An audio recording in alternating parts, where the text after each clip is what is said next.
नमस्कार दोस्तों, कैसे हो आप सभी। आप सभी का मेरे YouTube चैनल पर स्वागत है।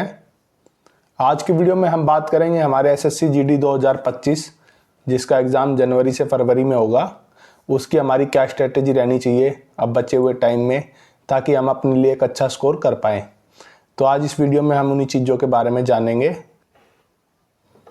वीडियो स्टार्ट करने से पहले अगर आप चैनल पर नए हैं तो कृपया चैनल को लाइक, शेयर और सब्सक्राइब जरूर करें और हमारे टेलीग्राम चैनल पर भी जुड़ें, जिसका लिंक डिस्क्रिप्शन में प्रोवाइड कर दिया गया है।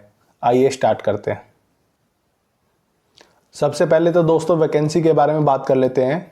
वैकेंसी जैसा कि हर बार होता है, इस बार भी SSC GD जो 2025 है उसमें आपकी 39,500, तो ये मान के चलो लगभग 40,000 के आसपास वैकेंसी हैं।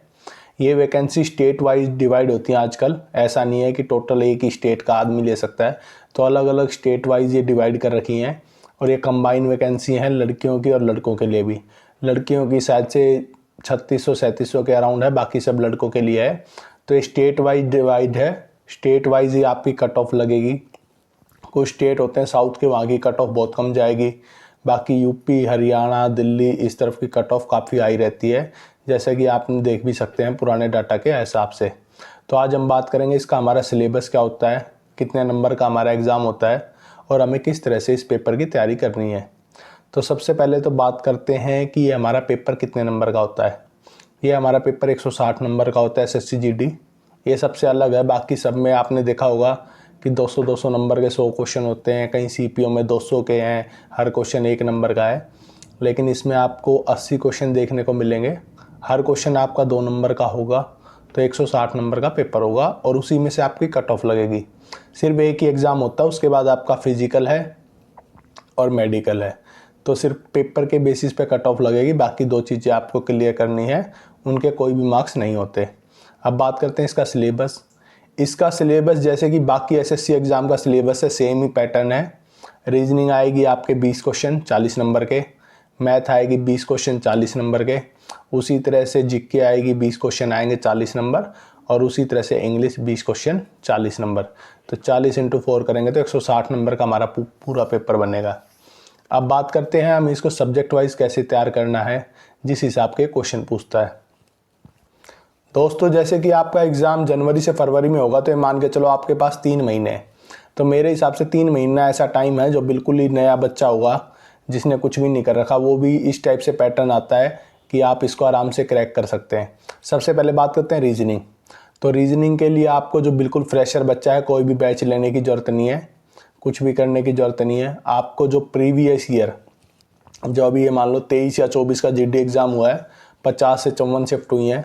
RB चैनल है टेलीग्राम पे, उसको आपको हर शिफ्ट की PDF मिल जाएगी सब्जेक्ट वाइज। तो आपको रीजनिंग के वो जो 53 सेट हैं, 54 सेट हैं, जितने भी हैं वहाँ पर, वो सारे आपको सोल्व करने हैं। अगर आप उसको सोल्व कर लेते हो तो उसके बाहर से आपको रीजनिंग में कोई भी क्वेश्चन देखने को नहीं मिलेगा। क्वेश्चन चेंज हो सकता है, लेकिन जो पैटर्न है वो चेंज नहीं होगा। तो आपकी रीजनिंग वहाँ से कवर हो जाएगी और आप जो मॉक टेस्ट लगाओगे उससे कवर हो जाएगी।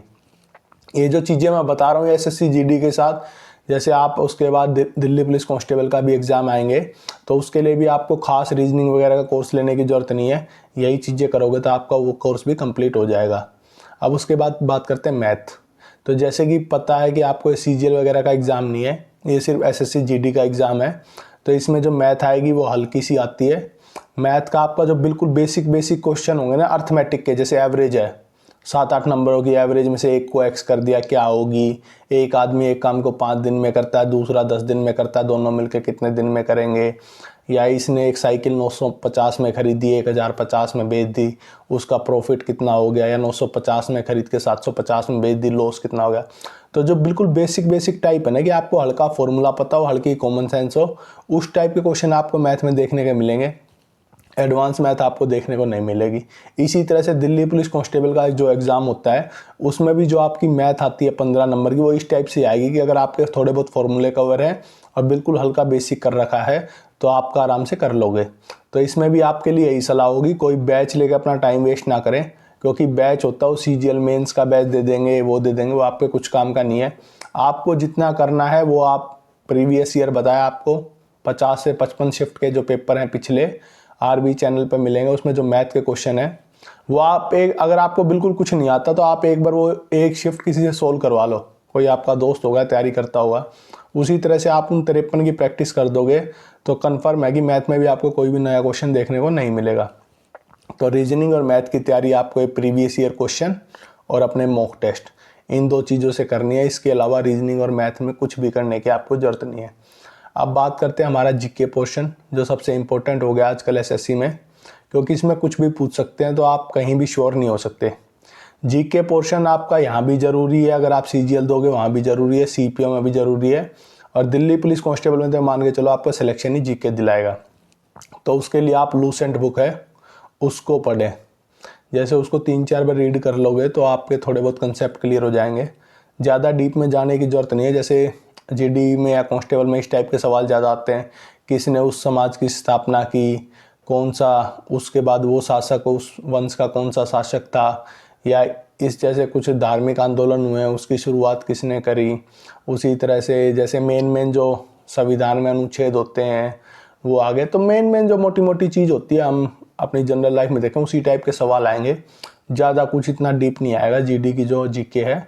अगर आप जो एक थोरो नॉलेज नहीं होती थे पहले हम पूछ लिया करते, कोई भी बड़ा बुढ़ा हमसे पूछ लेता था पहली बार एवरेस्ट पे चढ़ाई किसने करी, पहली बार चांद पे कौन गया, तो इस टाइप के क्वेश्चन आपके जीडी में आएंगे।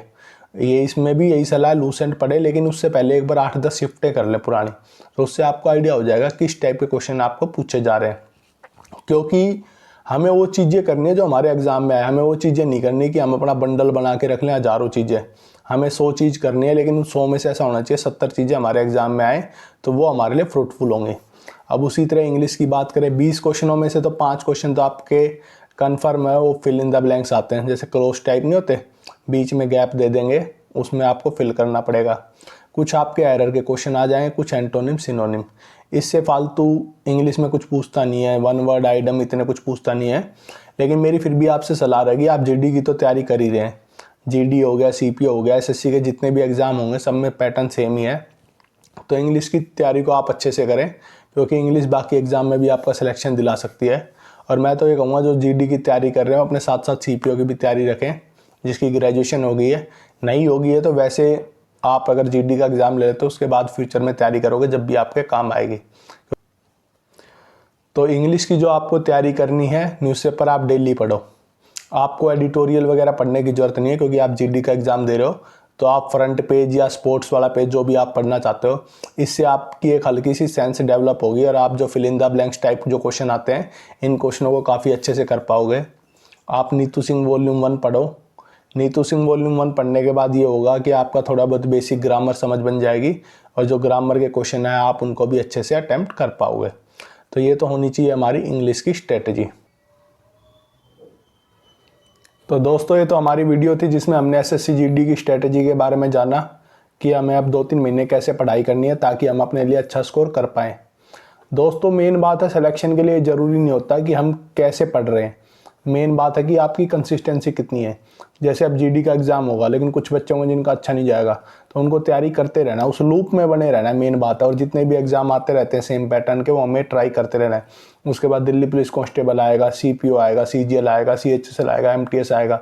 चाहे आप सीजीएल की तैयारी ना भी हो फिर भी आप प्री दो, उसकी तैयारी करो, क्योंकि सिलेबस सेम है, हल्के फुल्के क्वेश्चनों का डिफरेंस होता है। तो अगर आप उस लूप में बने रहोगे तो कोई ना कोई अपने लिए जॉब निकाल पाओगे। तो लूप में बने रहना हमारे लिए मेन है।